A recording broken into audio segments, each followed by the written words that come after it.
Welcome back to Film Snob HQ. The road to Avengers Doomsday continues. We are closing in on the end of the third phase of the MCU, the fourth era of the Marvel movies. We're wrapping up the Fox years very, very soon. But before we can get to some Fox movies, we have to talk, of course, about arguably the biggest MCU film to date. It's the biggest film we've talked about so far, and nothing has come close since. In fact, it's probably the biggest film we're going to watch until Avengers Doomsday. And I am, of course, talking about Avengers Endgame. Now, this is a flick that has divided some people, not many. Most people tend to prefer Infinity War over Endgame. And after rewatching Infinity War, I was feeling the same. I was like, man, there's just no way Endgame is going to feel as good as Infinity War. Infinity War is a perfect film. They're both perfect. You know, there's some MacGuffin in this film. There's some little things in here that some people don't like, i.e. the squirrel letting Scott Lang out, or the rats are letting Scott Lang out of the quantum tunnel. The way things just happen to fall into place. I don't care. It's a victory lap, this film. It's all about celebrating, 11 years of Marvel films, MCU films, and wrapping up the Infinity Saga. It's highly emotional. This flick always makes me cry in three places. Spoiler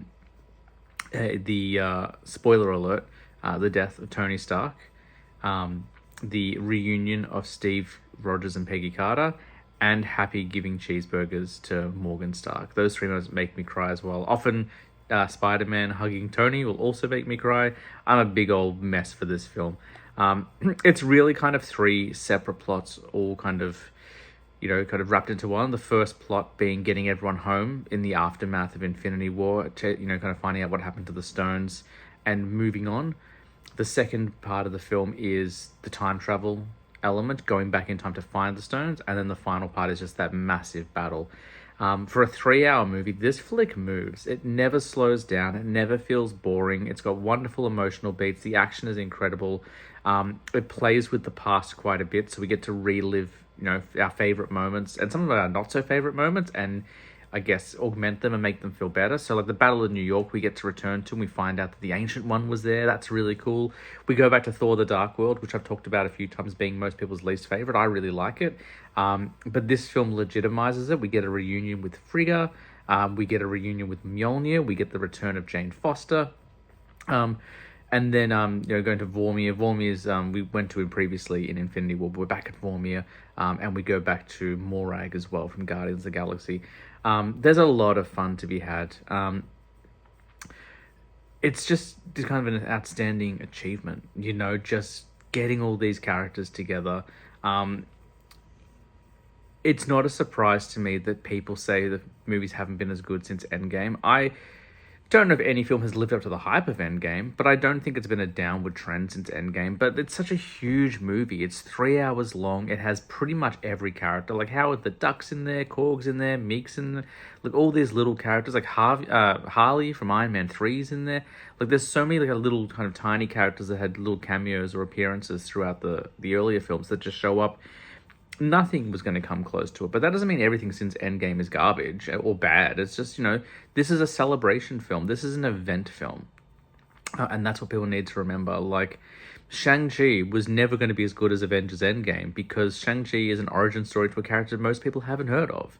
By the way, we'll talk about Shang-Chi, and I love that movie. Maybe the closest thing to Endgame is Spider-Man No Way Home, which I really enjoy, and we'll talk about that one relatively soon. But yeah, incredible performances. I think I've said that a few times now. Robert Downey Jr. just really delivers in this, but everyone is great in it. Even though it's a really dark film, it's a film of mourning, it's a film of sacrifice, it's a film of moving on after the most terrible thing in the universe could happen. There's a lot of moments for levity. It's very funny, but never overdoes it. The humor never undercuts the serious elements in the film as well. It's just spectacular. Like, what can I say? I thought this was going to be a really long video, but I don't have much else to say. It's just wonderful. Yeah, it's great. I love it. We also have, we can also talk about Captain Marvel. Captain Marvel shows up, so she debuted in her origin film previous to this. She's only in this film for, I would say, collectively 7 minutes, maybe 10. And that's because she's such an overpowered character. Like, we see it. There's so many... Okay, let's talk about the third act. Let's do that. That final battle sequence, when this movie came out, after I watched it 3 or 4 times in theaters, once I got on Blu-ray, I would just sit down every morning before work and watch that final hour That battle sequence is incredible. The whole Captain America standing opposite Thanos alone on your left, the portals opening, and then just everything that's been set up paying off. Like the Wasp calling Captain America Cap, which if you watched Ant-Man and the Wasp, you'll know she thought that was silly in that movie. Spider-Man using instant kill mode. I remember after Spider-Man Homecoming, people were like, "Why would he have an instant kill mode? He doesn't kill people." And I said, I betcha that rule doesn't apply to aliens, and we're going to see it in Endgame. And we did see it in Endgame. Valkyrie on a winged horse, back to her former glory, after kind of her fall from grace in Thor Ragnarok, paid off. And then Captain Marvel, there's a moment where Thanos gets his hand on the gauntlet. You're like, oh no, it's all going to happen again. And she flies in and tries to rip it off his hand. And the only way he can stop her is to punch her in the face with an Infinity Stone. That's insane. It's just glorious. Every shot is a splash page from a comic book. It's just the most glorious celebration. And that's why I love it so much. From a thematic point of view, from a story point of view, maybe it's not as strong as Infinity War, but from an entertainment point of view, it just delivers. We also get lovely moments like Tony getting to reconcile with his dad, when they go back in the past. We have, the beginning of the multiverse, when they go to get the Tesseract and Loki kind of steals it and goes off into a new timeline. The multiverse begins right there. But we talked about it in Doctor Strange. The multiverse already exists. We're aware of it. So I love this movie. It's so watchable. And I'm probably going to watch it again before the end of the year because it's a good time. If you haven't seen it, spoilers for everything I said, but it won't ruin the film for you. The film holds up incredibly well. If you have seen it, it's time to watch it again. It's going to be in theaters later this year. They're bringing it back before Doomsday, and I said to my wife I might have to actually jump out and go see it in theaters because I cannot wait for Doomsday.